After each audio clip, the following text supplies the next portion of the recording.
에베소 신자는 유대교를 버리고 기독교로 개종한 히브리 기독 공동체입니다. 그런데 지금 이들은 어떤 이유로 떠났던 유대교로 지금 되돌아가려고 하고 있죠. 그들이 기독교를 버리고 유대교로 회귀하려는 표면적인 이유는 감당키 어려운 사회적 박해와 위협 때문입니다. 그러나 히브리서 기자는 오늘 본문에서 그들이 유대교로 회귀하려는 보다 근본적인 원인을 지적합니다. 그것은 히브리 기독 공동체의 영적 미성숙함 때문이라는 겁니다. 이에 히브리서 기자는 히브리 기독 공동체를 향해서 이제 초보적 신앙에서 벗어나 보다 완전한 신앙을 향해서 나아가자라고 외치고 있는 것입니다. 6장 1절 2절을 한번 보면요. 그러므로 우리가 그리스도의 도의 초보를 버리고 초보적 신앙을 버리자는 거죠. 그 다음에 중간에 좀 빼고요. 마지막에 뭐라고 그럽니까? 완전한 대로 나아갈 지니라. 초보적 신앙을 버리고 이제 좀 더 보다 성숙한 신앙, 완전한 신앙으로 하나님을 섬겨보자. 이제 이렇게 외치고 있는 겁니다. 그러면 히브리서 기자가 말하는 초보적 신앙과 좀 성숙한 완전한 신앙이랑 각각 어떤 신앙을 말하는 걸까요? 여기에 대해서 좀 생각해 보도록 하겠습니다. 여러 차례 언급한 바와 같이 이 히브리 기독 공동체는 거의 모든 교인들이 유대교도였죠. 그런데 유대교를 버리고 기독교로 개종한 사람들이에요. 뭔가 유대교와 기독교에 큰 차이가 있음을 알고 유대교를 버렸겠죠. 유대교를 버린다는 게 쉬운 일이 아닙니다. 히브리인들에게.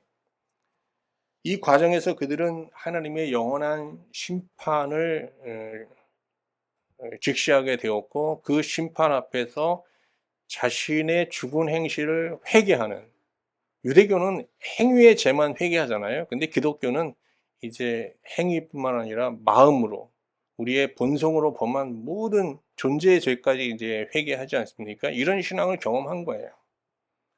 그리고 세례를 받았죠. 예수 그리스도를 믿음으로 새 존재로 살 수 있다는 희망을 가지고 세례를 받았고요. 그리고 하나님을 새롭게 받으면서 그들은 죽은 후에 예수님처럼 우리도 부활하게 된다는 부활신앙, 즉 타계적 구원을 확신하는 이런 신앙을 갖게 된 겁니다. 그러면서 기독교로 개종하게 된 거거든요. 그래서 이런 신앙을 지금 붙잡고 하나님을 섬기고 있어요. 그런데 히브리서 기자는 이게 다 기독교 신앙의 근간을 이루는 것들이긴 하지만 핵심을 놓쳤다는 거예요.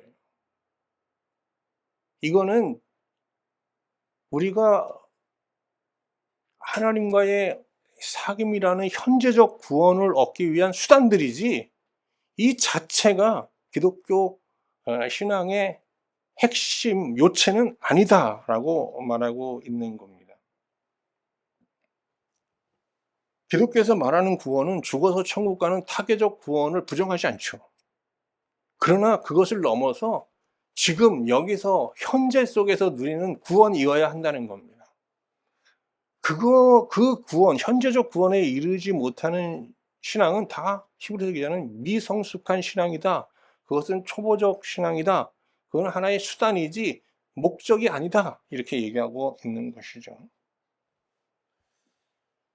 그러면 현재적 구원을 누리는 신앙의 핵심은 뭐냐? 수시로 히브리서 기자가 언급하는 바와 같이 예수 그리스도를 힘입어 휘장이 찢어진 지성소로 들어가 하나님 보좌 앞에 나아가 하나님의 영광을 보고 기뻐하는 겁니다. 이것을 안식이라고도 표현하는데 안식이라는 것은 이 세상에서 삶이 너무 고난이고 고통스러운 항해잖아요, 사실. 그 항해에서 이런 기쁨을 맛봤을 때 이게 굉장한 안위가 되고 위로가 되기 때문에 그 하나님의 영광을 보고 지성소 안에서 하나님의 영광을 보고 기뻐하는 그 기쁨을 다른 말로 안식이라고 하는 겁니다. 그런데 히브리 기독 공동체는 지성소 안에 들어가는 이 지성소의 경건이라고 해요. 지성소의 은혜, 지성소의 경건. 이 지성소의 경건을 뒤로 하고 죽어서 천국에 가는 타계적 구원에 만족하며 여기에 머물고 있었던 겁니다. 6장 1절, 2절을 다시 한번 처음부터 끝까지 한번 보겠습니다. 그러므로 우리가 그리스도의 초보를 버리고 죽은 행실을 회개함과. 이게 굉장한 신앙이죠. 죽은 행실을 회개하는 거. 그 다음에 하나님께 대한 신앙, 하나님을 새롭게 알아가는 거. 너무 중요한 신앙들이에요. 그 다음에 세례. 이 세례가 기독교 신앙의 뭐 핵심이잖아요, 사실. 예수와 함께 죽고 예수와 함께 다시 사는 새 존재로 살아가는. 안수. 이 기도의 능력이겠죠? 죽은 자의 부활. 구원의 확신이죠. 요새 한국교회에서 얘기하는 구원의 확신. 이런 걸 다 갖고 있었단 말이죠. 근데 영원한 심판에 대한 의식을 갖고 종말적 신앙을 가지고 훌륭한 신앙 아니에요? 그런데 뭐라고 그래요? 여기에 머물지 말고 이 교훈의 털을 다시 닦지 말고 여기에 그냥 머물지 말고 이거는 하나의 기초라는 거예요. 여기다가 집을 지어야 된다는 거예요. 완전한 대로 나아가자. 이게 뭐예요? 지성소의 경건이에요. 히브리서 11장부터는 이 지성소의 경건을 뭐라 그러냐? 믿음이라고 얘기해요. 믿음. 이렇게 단어를 바꿉니다.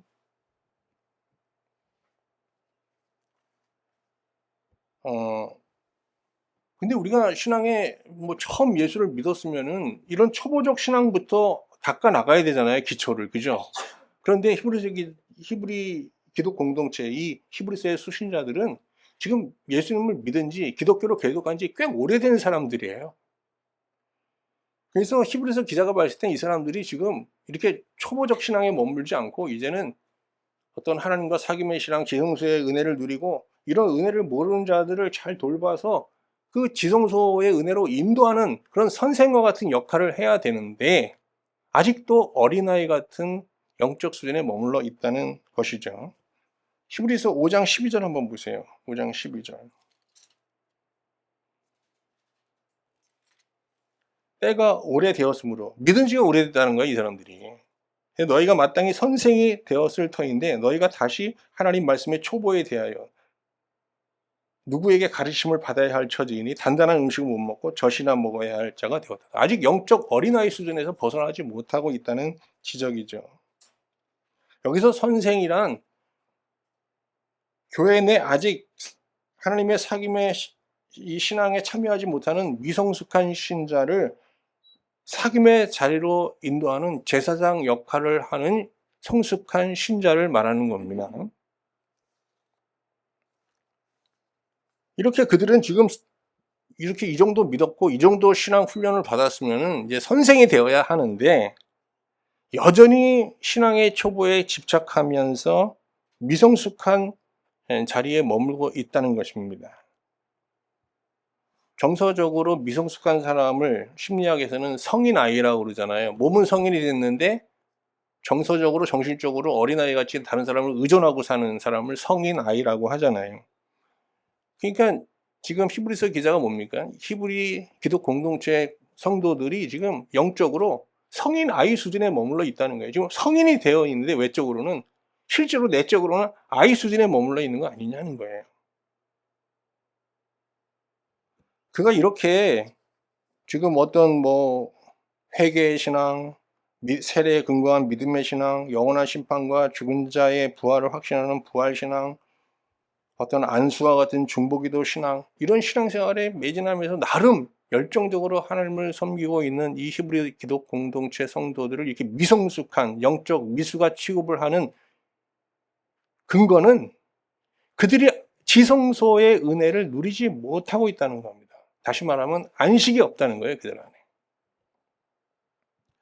그러면 우리가 매일 지성소의 경건을 힘입어 지성소로 들어가 하나님의 영광을 보고 기뻐하는 이 안식의 은혜가 왜 이토록 중요한 걸까요? 히브리서 기자는 아무리 한때 신령한 신자라도 매일 하나님이 주시는 은혜의 단비, 이게 지성소의 은혜를 경험하지 못하면 이게 단비와 같은 건데 그 심령이 황폐케 된다는 거예요. 그리고 이게 지속되면은 가시와 엉겅퀴만 무성한 황무지로 바뀐다는 겁니다. 보세요. 히브리서 6장 8절. 땅이 그 위에 자주 내리는 비를 흡수하여 밭가는 자들이 쓰기에 합당한 채소를 내면 하나님께 복을 받고, 만일 가시와 엉겅퀴를 내면 버림을 당하고 저주함에 가까워 그 마지막은 불사름이 되리라. 제가 어제 설교 이렇게 마무리하면서 거실에 있는 화분을 봤어요. 이 화분은 일주일에 한 2번 물을 주지 않으면요, 바로 말라 죽습니다. 그 화분을 관리하는 건 그냥 햇빛을 잘 드는 곳에 배치해 놓고 그냥 일주일에 1~2번 물을 주면 되잖아요. 근데 그 간단한 일을 소홀히 하면 어떻게 돼요? 그 식물은 죽습니다. 우리의 영혼도 마찬가지입니다. 우리의 심령도 마찬가지예요. 이게 하나의 지성소에 들어가 하나님의 영광을 보고 기뻐하는 이 안식의 은혜를 주기적으로 공급하지 않으면 우리의 심령이요, 너무 빨리 황폐해지는 겁니다. 히브리서 기자는 한때 하나님의 비침과 같은 하늘의 은사를 맛보고 성령의 능력을 행하며 은혜로운 설교를 듣고 막 정말 하나님 안에서, 그러니까 한때 지상에서 천상의 은혜를 누렸던 그런 자라도, 그런 신령한 자라도 매일 주시는 이 지성소의 은혜, 안식의 은혜를 맛보지 못하면 이 세상 사람보다도 못한 존재로 전락할 수 있다, 그런 존재로 타락할 수 있다라는 경고를 덧붙입니다. 6장 4절 6절입니다. 이게 굉장히 아주 중요한 구절인데요. 한번 빛을 보고 하늘의 은사를 맛보고 성령에 참여하게 되고 하나님의 선한 말씀과 내세의 능력을 맛보고도 타락한 자들은 다시 새롭게 하여 회개할 수 없나니, 이는 그들이 하나님의 아들을 다시 십자가에 못 박아 드러내놓고 욕되게 합니다. 실제로 지금 이단의 교주들이나 좀 약간 좀 문제가 되는 목사님들, 이런 사람들이 그들의 신앙 초기에 하나님을 믿었던 얘기들을 들으면요, 다 정말 하늘의 이런 신령한 은혜를 맛본 사람들이 많아요. 예수님 하면 눈물을 흘리면서 정말 뜨거운 마음으로 예수님을 사랑했던 그런 사람들도 많아요. 근데 그런 사람들조차도 매일 지성소에 들어가 자기를 하나님 앞에서 돌아보고 그 하나님의 영광을 보고 기뻐하는 이런 신령한 세계, 신령한 은혜, 이 은혜의 단비, 안식의 은혜를 공급받지 못하면 한순간에 이렇게 무너질 수 있다라는 경고입니다. 여기에 대해서는 제가 여러 가지 사례를 들 수 있지만, 저도 거기 제 경험도 덧붙일 수 있지만 그냥 생략하도록 하겠습니다. 지성소의 경건, 지성소의 은혜가 부재한 이 타계적 구원은 오래 믿어도, 열심히 믿어도 열매를 맺지 못하고 대신 가시와 엉겅퀴를 낼 수밖에 없는 불완전하고 미성숙한 신앙이라는 겁니다. 이어 히브리서 기자는 이렇게 지성소의 경건으로 하나님을 섬기며 현재적 구원을 누렸던 대표적인 인물로 아브라함을 소개합니다. 자, 이제 아브라함을 통해서 아브라함이, 예수님이 이 땅에 오셔서 지성소의 성소에 휘장을 찍고 지성소의 문을 연 게 이 아브라함이 죽은 지 2100년 후에 일어난 일이잖아요. 그런데 아브라함은 그 은혜를 2100년 전부터 누리고 있었다는 게 이제 이 히브리서 기자의 주장이에요. 그러면 어떻게 아브라함이 예수님이 오시기 전 2000년 넘게 전에 사람인데 어떻게 이 은혜를 누렸는지 한번 같이 살펴보도록 하겠습니다. 믿음의 조상 아브라함은 우상을 섬기던 자였죠. 그러다가 이제 어떤 계기로 회개하고 우상을 버리고 하나님을 섬기게 되는데, 하나님께서는 그를 안정되고 친숙한 고향을 떠나라고 이제 그에게 명하시게 됩니다. 아브라함은 이제 이 참 순종하기 어려운 명령에 순종하면서 이제 그의 신앙 여정이 시작되는데요. 하나님은 그의 인생을 아주 주도적으로 인도하시게 되죠. 우리가 흔히 하나님이 이렇게 주도적으로 인도하는 인생은 형통해야 되고 복돼야 되잖아요. 근데 아브라함은 하나님의 인도함을 받는 순간부터 유리하고 방황하는 인생을 살게 됩니다. 나그네 인생을 살게 됩니다. 정처 없는 인생. 먼저 그는 가나안 땅에서 이제 정말 아무도 연고도 없는 가나안 땅에서 이제 삶의 터전을 잡고 살아야 되는데, 뭐 거기서 쉽게 아브라함이 족장으로서 이렇게 유목생활을 하면서 살게 하겠어요? 계속 쫓겨다니는 거죠. 여기서 좀 정착하려고 하면 또 쫓겨나고 쫓겨나고. 그리고 또 어떤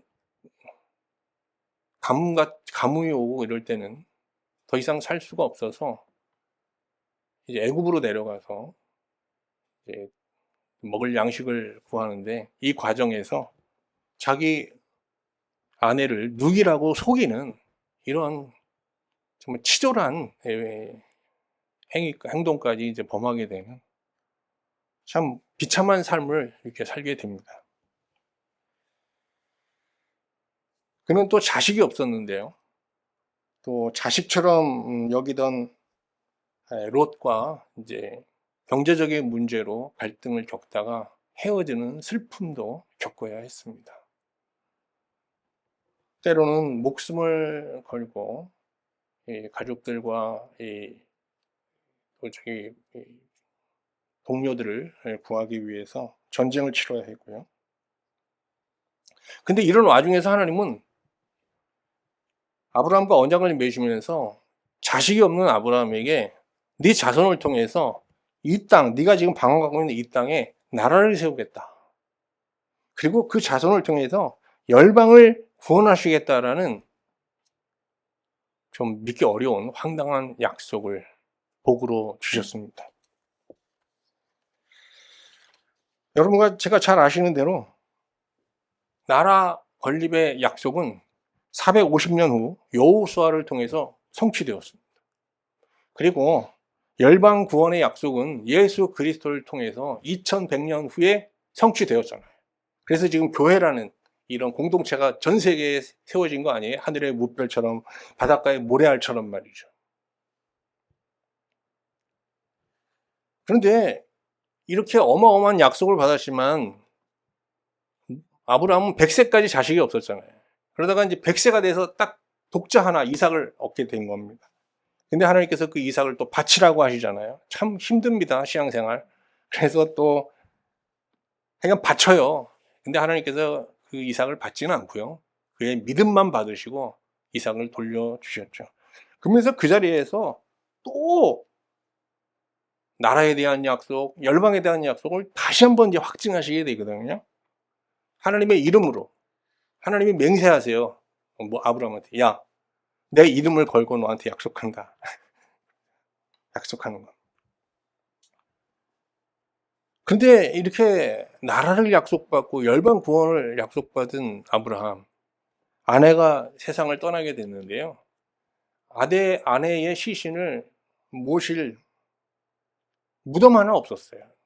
이 세상에 정말 자기 땅이라고는 무덤 하나도 없었던 거예요. 그래서 그것도 이제 헷 족속에게 찾아가서 사정사정해서 막벨라 굴을 사서 이제 아내를 매장하게 되죠. 그리고 그도 역시 막벨라 굴에 장사되었습니다. 이런 인생을 산 사람을 우리가 하나님의 복을 받고 산 복자다, 행복한 신자였다라고 얘기할 수 있을까요? 객관적으로 볼 때 아브라함의 인생은 여러분 어때요? 비극입니까? 희극입니까? 여러분 예수 믿고 이런 인생을 한번 살라고 하면 사시겠어요? 객관적으로 볼 때 아브라함의 인생은 비극에 가까운 좀 초라한 인생입니다. 그럼에도 불구하고 하나님도 그렇고 성경도 그렇고요. 그를 다 복자, 복된 자라고 얘기해요. 그리고 이스라엘은, 유대인들은 그들의 조상이라고 그래요. 아브라함이. 왜 그러냐? 히브리서 6장 14절 15절. 하나님께서 그에게 어마어마한 복을 약속하셨기 때문입니다. 누구도 이런 복을 약속받지는 못했어요. 이르시되 내가 반드시 너에게 복을 주고 복 주며 너를 번성하게 하고 번성하게 하리라 하셨더니 그가 이같이 오래 참아 약속을 받았느니라.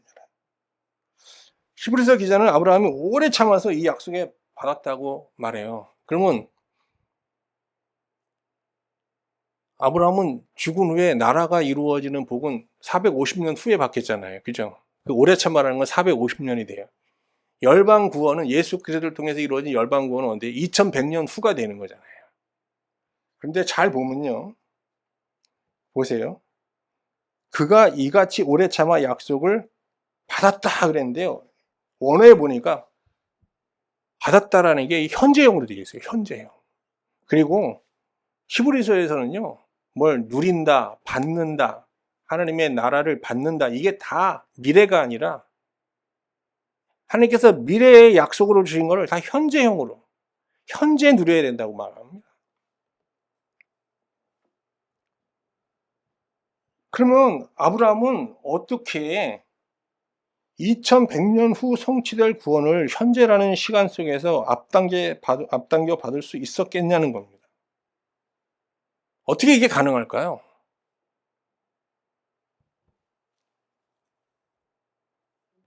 예수님은 그 비밀을 요한복음에서 이렇게 증언합니다. 요한복음 8장 56절을 제가 쉬운 성경으로 읽어드릴게요. 한번 잘 들어보세요. 너희의 조상 아브라함은 내 날을 볼 것을 생각하며 기뻐하였다. 아브라함이 예수님께서 말합니다. 내 날. 또 보세요. 그는 그날을 보았고 기뻐하였다. 그날이란 말이 또 나옵니다. 날.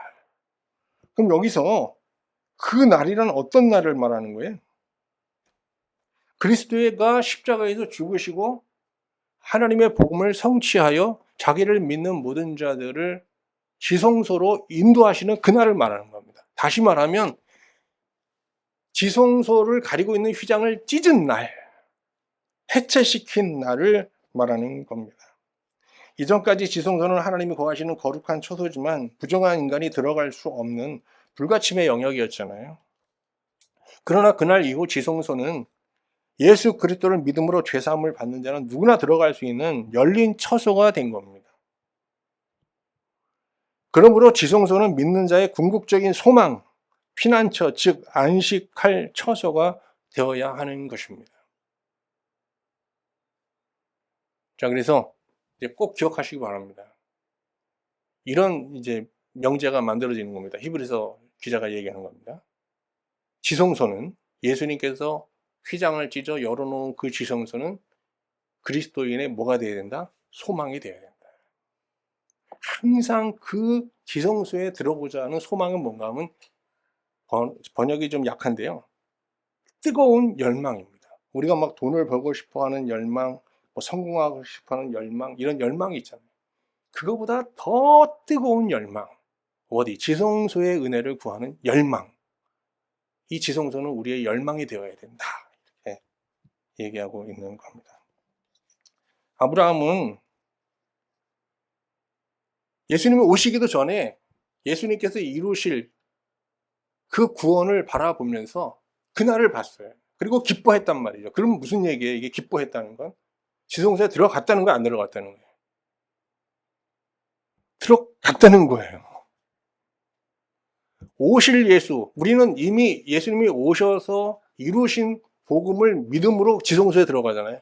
아브라함은 어떤 믿음이에요? 예수님께서 장차 이 세상에 오셔서 2100년 후에 오셔서 이루실 그 복음을 믿어서 들어간 거예요. 이해가 되시죠? 아브라함의 생애는 비극의 풍경화였으나 그는 이 비극의 인생 속에서 그리스도를 힘입어 하나님의 보좌 앞에 나아가 하나님의 영광을 보는 기쁨을 누렸던 거예요. 누가 증언하는 거예요? 예수님이 증언하는 거예요. 야, 아브라함이 2100년 전에 이미 이 날을 보고 이미 지성소에 들어가서 그는 이 날을 보고 성삼위 하나님을 영광을 보고 기뻐하며 안식의 은혜를 누렸어. 그래서 그런 비극적인 인생을 살면서도 그는 마음의 평강을 잃지 않고 끝까지 하나님 부르시는 그날까지 믿음으로 살아낼 수 있었던 거야. 그리고 아브라함 믿음의 조상이 된 거야. 이런 말씀을 하시는 거죠.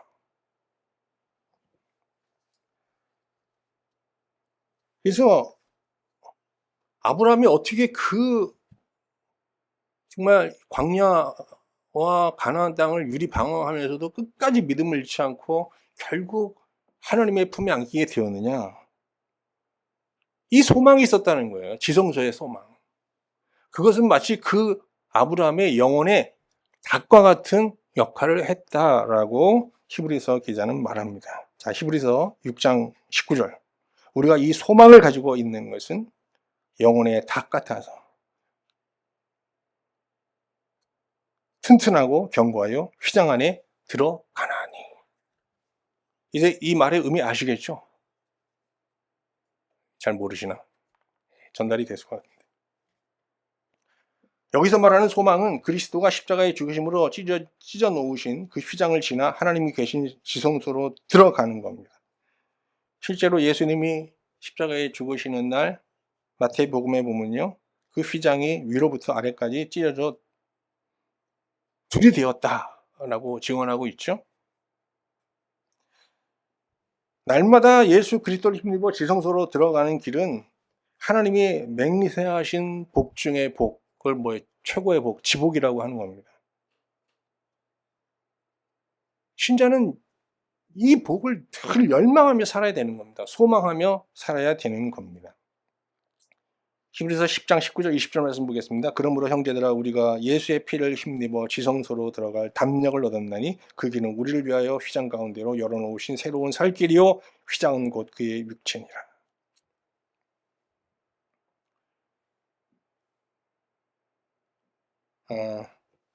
지금 이 히브리서 기자는 이 지성소의 경건, 지성소의 은혜를 이제 영혼의 닷이다라고 얘기하는데, 이 영혼의 닷에 대해서 같이 한번 잠깐 묵상해 보도록 하겠습니다. 그리고 말씀을 마치겠습니다. 인생은 망망대해를 헤쳐나가는 한 척의 배와 같습니다. 한 치 앞을 내다볼 수 없는 것이 우리의 인생이죠. 그래서 사람들은 어떤 풍랑이 몰아치고 인생에 어려움이 왔을 때 자기의 인생을 견고하게 붙잡아줄 인생의 닻을 준비하고 살아갑니다. 그래서 우리가 많이 들어놓는 게 있어요. 뭐죠? 이런 인생이 어려울 때 우리 인생을 좀 지켜주기 위해서 드는 게 보험입니다. 그죠? 다 보험 들어놓잖아요.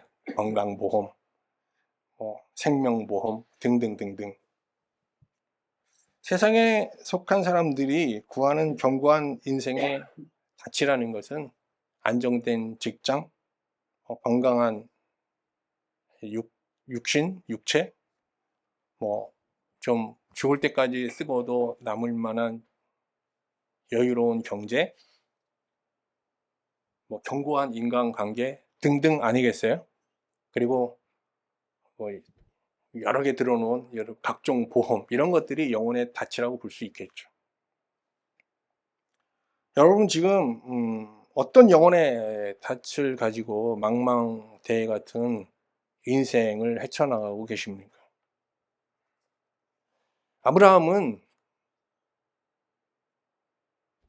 우리가 이제 앞 말씀에서 본 것처럼 지성소의 은혜를 소망하는, 그 소망이라는 닻을 가지고 망망대해라는 인생을 헤쳐나갔습니다.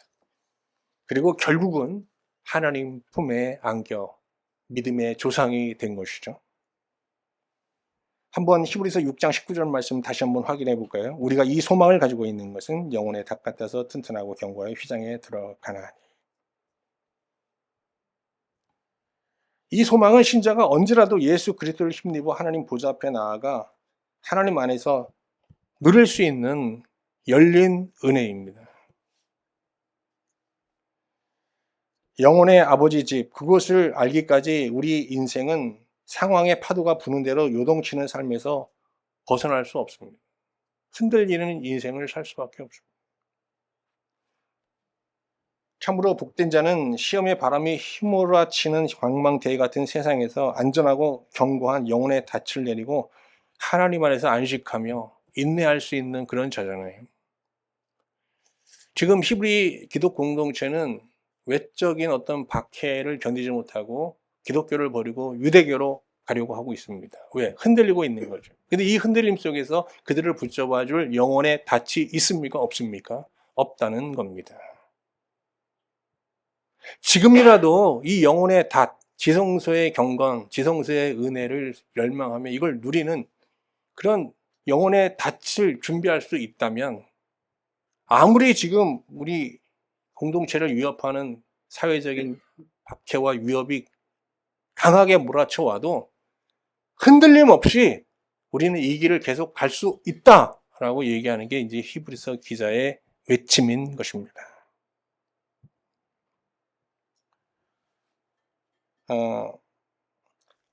이로보건대 이 세상에서 가장 불쌍한 자는 믿지 않는 자가 아니라 믿으면서도 지성소 안으로 들어오지 못하고 지성소 밖에서 나름 열정적으로 하나님을 섬기는 신자들이 아닐까 하는 생각을 해보게 됩니다.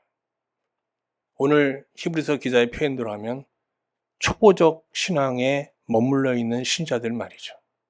이 사람들이 가장 사실은 불쌍한 자들입니다.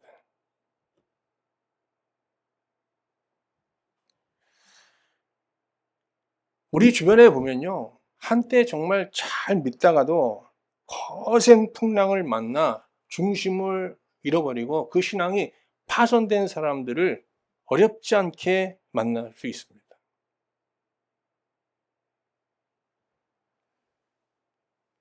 왜 그렇을까요? 그들에게 영혼의 닻이 없었기 때문이죠.